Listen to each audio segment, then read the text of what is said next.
네, 안녕하십니까. 저는 강남 테마 피부과 원장 피부과 전문의 이학규입니다. 네, 오늘은 눈 밑 지방 시술에 대해서 설명을 드리도록 하겠습니다.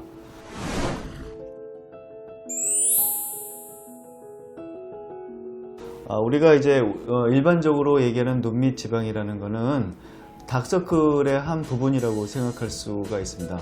우리가 이제 눈 밑에 여러 가지 변화가 생기게 되는데, 눈 밑이 어두웠을 때는 지방 때문에 약간 튀어나오기도 하고, 그 다음에 혈관 때문에 약간 붉은기도 돌기도 하고, 그 다음에 착색이 돼가지고 약간 검은색이 띄기도 합니다. 이걸로 이제 우리가 다크서클이라고 얘기하죠. 그 중에서 이제 일부위가 우리가 눈 밑 지방이라고 그래가지고 이렇게 튀어나온 경우가 있는데, 어떤 경우는 이제 환자분이 눈 밑이 꺼졌다라고 얘기를 하면서 오시는 경우도 있습니다. 이런 경우에 자세히 보면 튀어나온데 요 밑에가 약간 꺼진 거를 우리는 꺼졌다, 골이 있는 거를 꺼졌다라고 생각해서 오시는 경우도 있습니다. 그래서 눈 밑 지방의 정의는 나이가 들어가면서 요 눈 밑에는 지방이 있는데, 지방이 이렇게 주머니에 쌓여져 있습니다. 안구가 뼈에 직접 닿으면 안 되기 때문에 이렇게 주머니에 쌓여 있는데, 나이가 들면 지방도 좀 늘어나고요, 주머니도 늘어지게 돼가지고 보통 튀어나오게 되죠. 어떻게 보면 노화의 한 종류라고 볼 수도 있고, 유전적으로 생기는 거죠. 집안 내력도 상당히 좀 있기 때문에 가족력이 상당히 좀 있죠.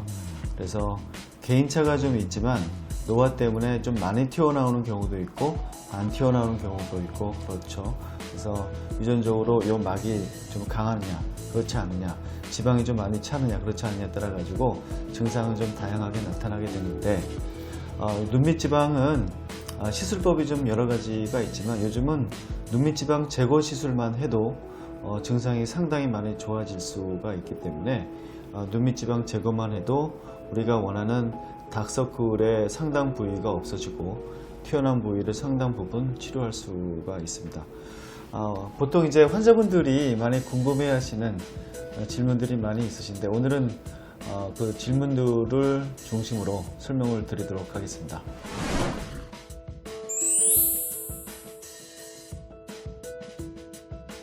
연령은 뭐 특별히 정해져 있는 것은 없습니다. 어차피 이거는 미용적인 시술이기 때문에 본인이 신경 쓸 때가 가장 좋은 수술 시간이라고 생각을 하는데, 과거에 비해서 이 시술도 연령대가 상당히 젊어지는 게 맞습니다. 과거에는 50, 60대 환자분들이 굉장히 그 빽이 큰 경우에 수술을 많이 하셨는데, 요즘 20, 30대라도 유전적으로 좀 많이 튀어나오신 분들이 있거든요.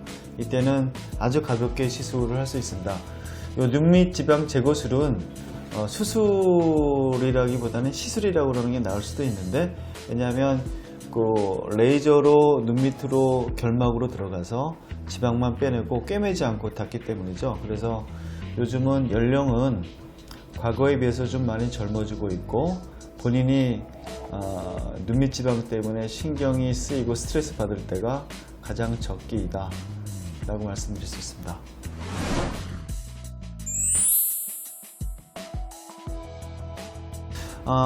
눈 밑 지방을 제거하는 데는 그 수술 말고요, 수술 말고 이렇게 째서 하는 수술 말고는 재배치와 그 다음에 눈 밑 지방 제거가 있습니다. 사실은 이 두 가지 방법이 다 맞는 방법이죠. 어느 한 방법이 좋고 안 좋고의 문제는 아니고, 다만 방법이 좀 다른 거죠. 눈 밑 지방 제거라는 거는 그냥 결막으로 레이저로 들어가 가지고 눈 밑 지방을 밖으로 끌어내서 버리는 거죠. 쉽게 얘기하면 밖으로 버리는 거고요. 재배치라는 거는 저도 처음에 이런 재배치라는 말을 들었을 때는 여기 있는 지방을 빼가지고 다시 이렇게 평평하게 맞춰주나 보다 생각을 했었는데, 그게 아니에요. 재배치라는 거는 약간, 그래서 그 용어 자체가 아주 100% 맞는 것 같지는 않지만, 요 밑에 보면 이제 근육이 있거든요. 근육을 이렇게 잘라 가지고요, 지방을 골로 이렇게 넣는 거죠. 이해하시겠죠? 그러니까 눈 밑 지방 제거라는 건 지방을 밖으로 버리는 거고, 눈 밑 지방 제거가 아니라 재배치는 근육을 잘라 가지고 이렇게 숨기는 거예요. 그래서 장단점이 있습니다. 우리가 전통적으로 했던 거는 이제 눈 밑 지방 제거인데, 그 이후에 눈 밑 지방 재배치가 나왔는데, 어떻게 보면 제거가 훨씬 더 간단한 시술일 수도 있고, 재배치는 약간 더 복잡한 시술일 수도 있고, 그 다음에 정상적인 근육을 건드리느냐 안 건드리느냐 문제도 있습니다. 눈밑 지방 제거라는 거는 우리가 있던 구조물들을 전혀 상하지 않게 하고 필요 없는 지방만 빼내는 거고요. 재배치는 정상으로 있는 근육을 자르고 넣고 꿰매지 않고 그냥 닫습니다. 그래서 이런 문제가 어떤 경우에 약간 꿰매기도 하고요.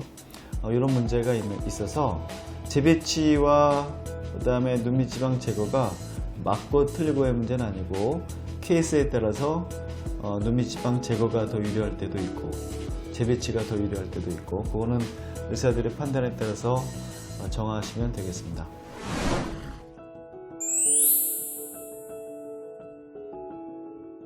가장 큰 불만은 어떻게 보면 우리가 평소에도 눈밑 지방이 차 있을 때 보면 양쪽이 똑같이 되어 있는 분들은 없어요. 약간은 다 비대칭이죠. 그런데 수술을 하고 나면 희한하게 양쪽을 비교합니다.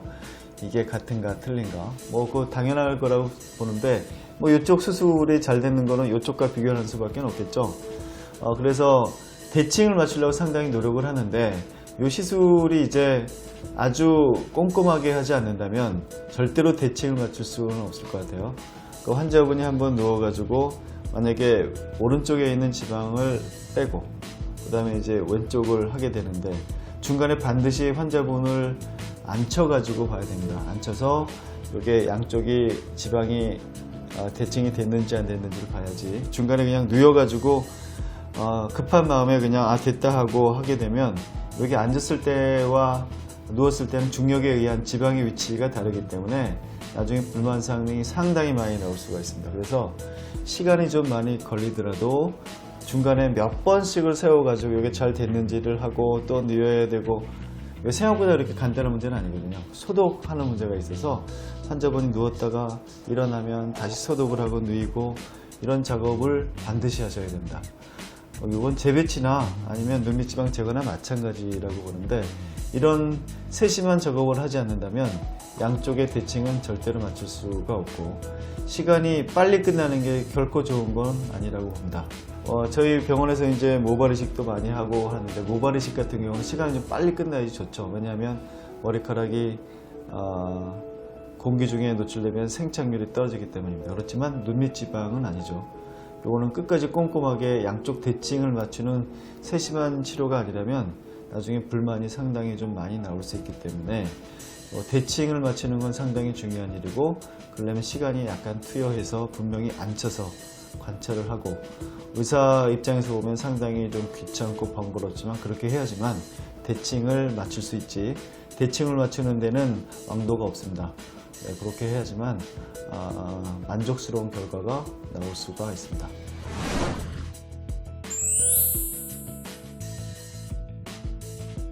또 우리 연세가 아주 많이 드신 분들은 젊은 분들에 비해서는 뭐가 문제일까요?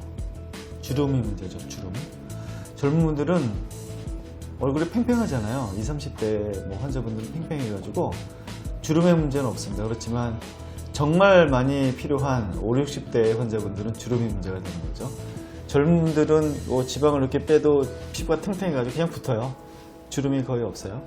근데 나이가 드신 분들은 주름이 생길 수가 있습니다. 그럼 이거 어떻게 처리하느냐? 연세가 드시고 피부가 좀 탄력이 떨어진다면 주름이 늘어날 수 있다는 걸 저희가 설명을 드립니다. 만약에 주름이 늘어나는 게 마음에 드시지 않는다면 수술하는 방법도 있다고 말씀을 드립니다. 그렇지만 그런 설명에도 불구하고 눈밑 지방 제거술을 많이 하는 이유는, 눈밑 지방 제거는 아주 간단한 시술이기 때문에 그렇습니다. 칼을 대는 게 아니고, 우리가 이제 주름을 같이 없애려고 그러면 칼을 대가지고 지방을 깨내고 피부를 당겨서 자르고 꿰매는 수술이기 때문에 멍도 많이 들고 나중에 실밥도 뽑아야 되고 붓기도 많이 붙지만, 통상적으로 눈밑 지방 제거를 하는 거는 다음날부터 일상적인 생활이 90%는 가능합니다. 물론 10%에서는 약간 붓는 분도 있고 멍도 들 수 있겠지만 대부분 일상생활이 가능하기 때문에 눈밑 지방 제거는 다음날부터 일상생활을 할 수 있는 아주 간단한 시술이 되겠습니다. 그래서 환자분이 이제 초이스할 때 우리가 이제 눈밑 지방을 제거하고 나서 지방이 좀 빠지고 나서 주름이 될 것 같으면 울세라 치료도 하고 울트라포머 치료도 하고 여러 가지 치료를 해가지고 탄력을 주게 됩니다. 그렇게 하게 되면 생길 수 있는 상당 부분의 주름이 방지가 될 수 있죠. 제 생각에 이 정도면 충분할 것 같고, 이래도 만약에 나중에 주름에 좀 문제가 생긴다 그러면 나중에 큰 수술을 하시는 것도 괜찮습니다. 모든 수술, 시술도 마찬가지지만 간단한 치료에서 복잡한 치료로 가는 게 순서인 것이죠. 우리가 이제 뭐 간단한 시술로 할 수 있는 걸 처음부터 째가지고 할 필요는 없다라고 생각을 하고, 주름 때문에 미리 겁을 먹어가지고 큰 수술할 필요도 없습니다. 그만큼 눈밑 지방 제거술과 그 다음에 수술에는 아주 큰 차이가 있죠. 시술과 수술의 차이라고 생각하시면 돼서, 일단 시간이 좀 많지 않거나 일단 그 눈밑 지방을 제거하고 울세라와 그 다음에 여러 가지 초음파 치료로 주름이 우리가 컨트롤이 될 수 있다면 이 간단한 치료인 눈밑 지방 제거술을 권하고, 대체로 눈밑 지방 제거를 하고 주름이 약간 생길 수 있다는 생각을 하고, 그 다음에 울세라나 아니면 써마지 같은 거 시술을 이후에 받는다면 대체로 만족스러운 시술이 될 수 있습니다.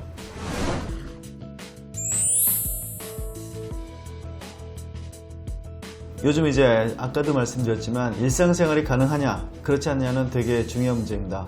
대부분 사회생활을 하고 그 다음에 여러가지 사람도 많이 만나야 되기 때문에 눈밑 지방 제거의 가장 큰 장점 중에 하나는 다음날부터 일상생활이 가능하다는 거죠.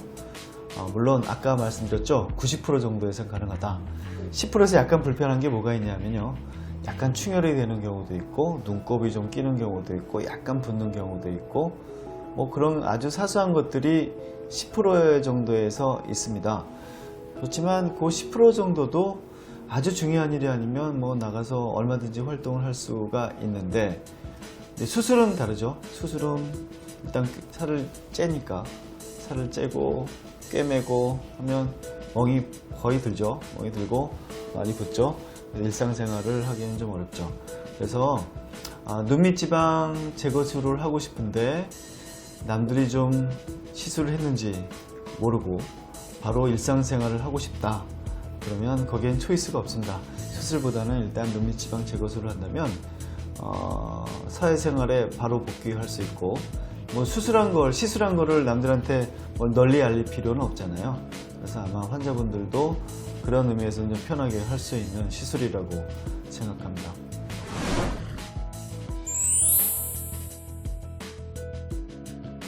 이제 가끔씩 저희 병원에 뭐 오래전에 아니면 몇 년 전에 수술하고, 물론 다른 데서 수술하고 남아있는 경우 아니면 또 재발이 한 경우가 오셔가지고 이제 상담을 한 경우가 있는데, 재수술 얼마든지 가능합니다. 그 과거에 조금 뭐 덜 제거를 했던지 약간 재발을 했던지 할 때는 재수술이 가능하고, 그렇지만 한번 완전히 잘 제거를 한다면 절대로 보톡스처럼 요거는 아주 일시적인 치료가 아니기 때문에 대부분 상당 기간 동안 재발하지 않는 게 원칙입니다. 물론 경우에 따라서는 약간 재발할 수 있겠지만 요게 반영구적인 시술로 생각하시면 될 것 같고, 혹시 과거에 수술을 하셨거나 하셨는데 약간 좀 올라왔다, 다시 제거할 수 있다는 걸 말씀드립니다.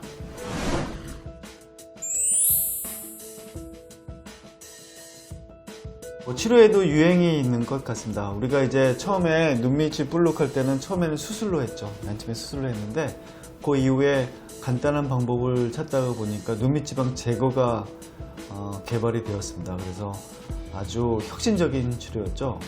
환자분들 입원도 안 하고 붓지도 않고 멍도 들지 않고 시술을 하게 되었습니다.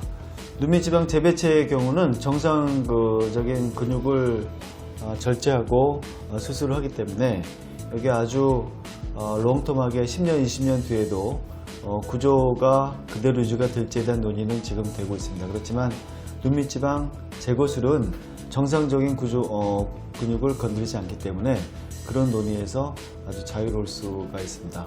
결국은 그 환자분들의 취향이나 여러 가지에 따라서 병원을 선택하고 치료 방법을 선택할 수 있겠지만, 눈밑 지방 제거의 가장 큰 장점은 간단하게 치료할 수 있고, 그리고 나중에 올 수 있는 부작용이 거의 없다라는 게 장점이 되겠습니다.